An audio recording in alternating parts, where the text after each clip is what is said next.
मैं सबूत रखूंगा आज इस विधानसभा के अंदर। ये लोग मोदी जी को पैसा देते हैं और बदले में मोदी जी इनके खिलाफ इनकम टैक्स नहीं होने देते, नोटबंदी के पहले इन लोगों को बता देते हैं और इनका काम करवाते हैं। ये आज मैं सबूत लेके आया हूं जी।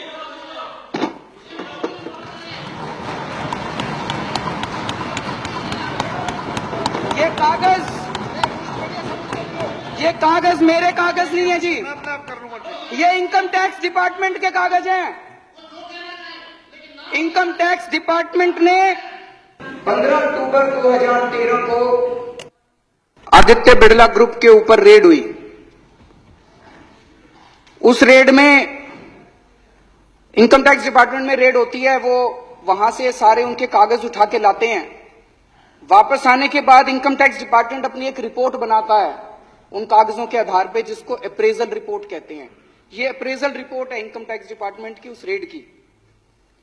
उस रेड में उनके अकाउंटेंट से पूछा इनकम टैक्स वालों ने, अकाउंटेंट का नाम कोई सक्सेना था।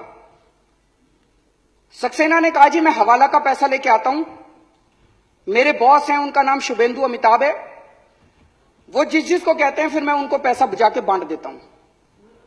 शुभेंदु अमिताभ बिड़ला ग्रुप के ग्रुप एग्जीक्यूटिव प्रेसिडेंट थे। शुभेंदु अमिताभ के लैपटॉप, फोन, ब्लैकबेरी सब चेक किए गए तो उनके लैपटॉप से एक एंट्री मिली। ये एंट्री है 16 नवंबर 2012 की। इसमें लिखा हुआ है गुजरात सीएम 25 करोड़ रुपए। गुजरात सीएम के आगे 25 करोड़ रुपए, ब्रैकेट में लिखा है 12 डन, 12 दे दिए, रेस्ट क्वेश्चन मार्क। तो ये उसके बाद इनकम टैक्स डिपार्टमेंट ने अपनी एनालिसिस की है। ये उसकी एनालिसिस की कॉपी है।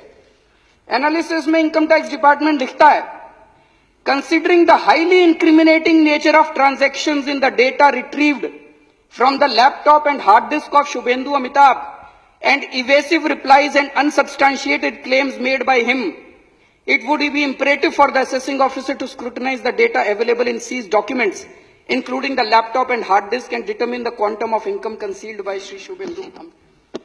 Appraisal report उसके बाद assessing officer के पास जाती है और assessing officer फिर 2 साल लगा के उसकी इनकम का असेसमेंट करता है, ऑर्डर करता है। अक्टूबर 2013 में रेड हुई थी। उसके बाद 6 महीने बाद इनकी सरकार आ गई तो असेसिंग ऑफिसर की हिम्मत नहीं थी जो इसकी जांच कर सके। उसके बाद तो इसकी कोई जांच नहीं हुई उसके बाद। और अब ये केस को रफा दफा करने की कोशिश की जा रही है। सेटलमेंट कमीशन में इस केस को भेज दिया और बहुत जल्दी ये केस खत्म होने वाला है।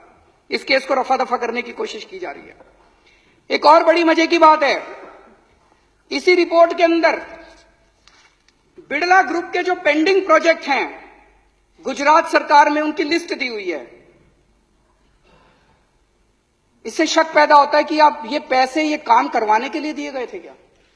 इसमें लिखा है levy of stamp duty matter has been taken up at the principal secretary level and through the honourable chief minister's office. Deputy collector stamp has been instructed from Gandhinagar not to initiate any action. मतलब कि मुख्यमंत्री दफ्तर, गुजरात के मुख्यमंत्री दफ्तर ने stamp duty ना लेने के आदेश दे दिए हैं। इनको गैस की जरूरत थी तो इसमें लिखा है गैस के लिए भी बात हो गई है। तो जो जो काम पेंडिंग थे गुजरात सरकार में उनकी सबकी लिस्ट दी हुई है। तो एक मन में यह शक होता है ये 25 करोड़ रुपए ये सारे काम करवाने के लिए पैसे दिए गए थे क्या? एक और इसी तरह का इंसिडेंट हुआ। अगर ये एक ही होता तो लगता कुछ गड़बड़ है। 22 नवंबर 2014 को सहारा के यहां रेड हुई। एक कमरे से 130 करोड़ से ज्यादा का कैश मिला। वहीं पे कुछ कागज मिले, उन कागजों में भी नरेंद्र मोदी जी का नाम है कि लगभग 400-500 करोड़ रुपए देने की बात है उन कागजों के अंदर। और कई नेताओं के नाम है, कई मुख्यमंत्रियों के नाम है देश के, उनमें नरेंद्र मोदी जी का नाम भी है। लेकिन इसकी अब जांच कौन करेगा? भारत के इतिहास में शायद आजादी के बाद पहली बार ऐसा हुआ है कि किसी प्रधानमंत्री का काला धन का जो खाता, बही खाता, हर बड़ा जो भी बड़ा उद्योगपति, खरबपति होता है, उसका एक नंबर का खाता होता है और एक काले धन का खाता होता है। इतने करोड़ों का पैसा ऐसे ही थोड़ी दे देते हैं। काले धन के खातों के अंदर किसी प्रधानमंत्री का बाय नेम नाम आता हो, मुझे लगता है आजादी के बाद पहली बार ऐसा हुआ है।